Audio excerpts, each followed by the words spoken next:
Hey guys, my name is Simio, and today I want to talk about what I consider to be the best and worst defensive operators in Rainbow Six Siege. This has been a video that you guys have been requesting for quite some time, and the reason why it's taken me a while to produce it is that I wanted to wait for all the new Year 2 DLC operators to be released. I had a feeling that they were going to be changing things up and mixing up the way that we play the game, and lo and behold, that's exactly what happened. And so to start things off in the S rank, the operators that I consider to be the best no matter the map and no matter the situation, we have Ela, Jager, and Smoke.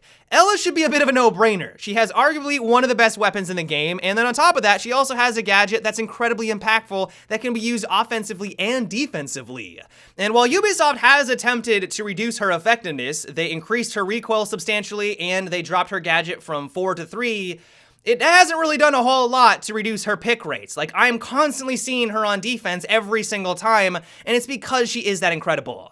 Now, moving on over to Jager, while I feel like his pick rate has dropped substantially ever since they removed the ACOG scope on him, and admittedly one of the reasons why this probably was the case is that a lot of Jager mains became Ela mains because she is that amazing, I don't think this has really hindered his performance whatsoever. Yes, he may not necessarily have the best long-range potential anymore, but that doesn't mean that all of a sudden he's just terrible. He's got the only gadget that can deal with nades, which is very important to have, and he has a weapon that hits incredibly hard. It's probably the hardest hitting weapon that you can have on defense. You don't need to go for headshots as this guy. Body shots will get the job done very quickly, and for that very reason, I think Jager is still one of the best picks that you can have. Now, as for Smoke, I've really grown to love and appreciate this guy over the years, because not only do I feel like he has very little weaknesses, but he also has a lot of utility. He has the SMG-11, which allows him to take people out at medium to long range, or even up close if you want to, because of that crazy high RPM. He has a shotgun for those close encounter situations, or opening up hatches and walls,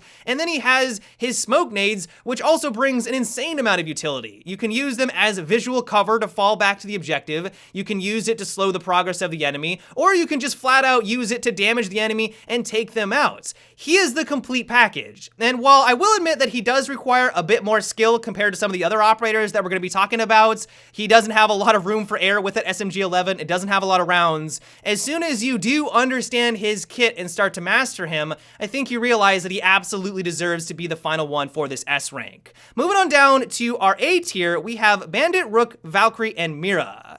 Mira is probably the one operator that has changed the game more than any other that's been introduced with all these DLCs. Now, the reason why I haven't bumped her up to the S rank is that she is a bit more situational. There are some objectives and there are some maps where she's useless. Like, there are some walls that just don't make any sense to have a Mira on, and also can be a detriment to the defensive side if you have them there. But if you're on a select objective where it makes sense to use her gadget, she is a force to be reckoned with. Offense has to work around her. She's probably one of the only operators that offense really has to think about countering her on these objectives, because if they don't, it's pretty much a guaranteed win for the defensive side. If you're not running a Twitch, or if you don't have Smokes or Hibana with a Thatcher to try to deal with her wall, it's almost impossible to push that objective. And for that very reason, she definitely deserves this A rank.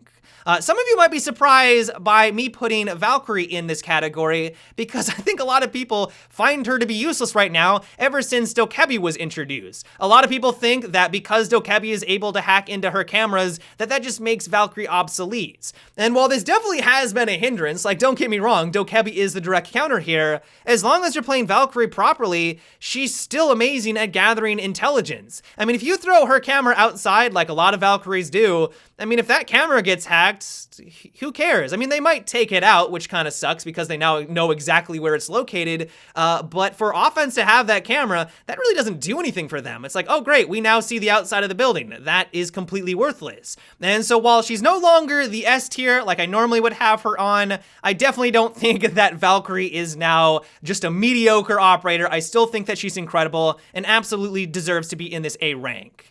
Now, as for Rook, he has always been the anchor and the foundation for any defensive team. His gadget has probably saved more lives than any other gadget in the game. And while yes, getting a headshot completely negates his gadget, you can't always get a headshot in Rainbow Six Siege, and having that extra buffer is going to win you firefights. On top of that, he is now one of the few defenders that has access to the ACOG scopes. A lot of people would argue that ACOG scopes are one of the best attachments that you can have, and so on top of that, plus his amazing gadget, he is really solidified himself over the years as being one of the best anchors that you can have on defense. Moving on over to Bandit, our final one for this A rank, he is also an operator that you have to work around much like Mira. If you're playing on certain maps and you're not expecting them to play bandits, you're not getting through certain walls. Even when you are playing operators that should be able to counter Bandit, because of the battery trick, it can be really difficult to get through some of those reinforcements. He can pretty much force you to go a different route, to just lock down one of those flanks or at least one of those access routes to the objective, and that's incredibly powerful. And while he did get a pretty big kick to the shin by no longer having access to the ACOG scope, as long as you're able to manage the recoil, his gadget more than makes up for it. Moving on down to our B rank, we have Cav, Pulse, Doc, Mute, Lesion, and Vigil. Cav got a really big upgrade with this most recent updates. One of my biggest complaints with Cav in the past was that I had a hard time just knowing what I was shooting at as soon as I started to use her pistol. Because of the visual recoil, I would just lose my target. If they started to move around a little bit because the recoil itself would obstruct my vision, I had no idea if I was lining up my shots. Now that pistols across the board no longer have that problem, or at least it's severely reduced, she's really, really good. Her weapon hits hard, like it does 99 damage up close. You only need to put 2 shots into someone, and now that it's a lot easier to line those shots because of that recoil, she's scary. Like now fighting against good Cav players, she's terrifying. Vigil is a new operator that I'm having a really hard time gauging if he's gonna be useful in the long term. His weapon is amazing. I'm really digging his weapon. It hits really hard, but his gadget is hard to know if it's actually being useful. Is that enemy charging into the room because they didn't realize I was there because of my gadget, or simply because I just had good positioning? When I'm anchoring on the objective, did they check the left side because they didn't drone on in, or because I had my gadget activated? I have absolutely no idea. And so while I don't think that he's useless, I think that Vigil is a decent operator, I don't think that he's the top tier a lot of people were expecting him to be when he was first revealed. Lesion is an operator that I've fallen in love with ever since he was first introduced. I love his weapon, his gadget is a lot of fun to use, I love his playstyle, but I also realize that his gadget isn't as useful as some of the others that we've talked about in today's video. I think the best way to describe him is that he's well balanced. I think Ubisoft did a really good job designing him because he's not overpowered, but he's definitely not useless. He provides a lot of benefit to the defensive team, but he's not a must pick. Now, as for Doc, he also shares a special place in my heart because I think if you look at my stats, he is my most used defensive operator. I know that might come as a surprise, but I just love Doc. He's awesome for me. But I also know that when you compare him to Rook, his gadget just doesn't really provide as much benefits. It can be awesome, it can win you games, but if we're being honest with ourselves, his gadget doesn't see a lot of use. It can get that clutch revive, but how often does that actually happen? If someone gets put in the down but not out states, usually a couple seconds after that, they're gonna get taken out by the guy that dropped them initially. You just simply don't have the time to switch on over to that pistol and revive them. Or even if you do, they're gonna have to go through that animation, which also leaves them vulnerable. And while I adore this guy because he has access to the ACOG scope, like he's pretty similar to Rook, I think when you compare him to Rook, Rook's gadget just comes out on top. As for Pulse, many of you guys know that I've never really been a fan of this guy. The very concept of having someone that can peer through walls and see where you're coming from just doesn't seem like it has much of a place in Rainbow Six Siege. That said though, I do feel like he is well balanced. This is kind of the theme of the B rank, or the B category, is that these operators aren't a must pick. They're not the best in the game, but they're definitely not the worst in the game either. They're a solid choice. They may be more situational, but they're definitely a solid operator. And I would say that Pulse, for all the problems that I have with him, is at least relatively well balanced. Then finally we have Mutes. Mute has always been a consistent choice. I don't think his gadget is as useful or as impactful as something like Bandit's, because I just think Bandit's batteries are just on average just a better mute jammer. But with the rise of Dokebi, he's definitely seen some good play recently. I've won a lot of rounds because someone charged in a room as those phones were going off. I was on the mute jammer, my phone wasn't going off, they didn't think anyone was there, and I was able to catch them by surprise. The fact that he's able to deny information for drones can also win you rounds. And while his weapon does leave a bit to be desired, I will admit it does feel a bit lackluster at times, and his gadget can be countered fairly reliably. I just think that he is a consistent choice to have on the defensive side. Moving on down to our C tier, we have Castle, Kapkan, Frost, and Echo. I will fully admit that I thought Kapkan was going to see a lot more play ever since his update, because I assumed by removing the laser sight that it was going to be incredibly frustrating to fight against this guy. And while it can be annoying, and I think that moving him to a 2 armor 2 speed has been a godsend, like I think that has really made him more effective, I think you've probably noticed that you're not seeing a lot of Kapkans. I think the reason why this is that these trap operators, just by their very nature, are difficult to balance. How do you make them fair for both offense and defense? Either you can make them really powerful and start to one-shot people or deal a lot of damage and make them really difficult to see, or you make them really easy to see because you don't want them to one-shot people. It's always been the thing that they've struggled with. And while I do think that he's in a much better spot, I think that making him 2 armor 2 speed has been a vast improvement.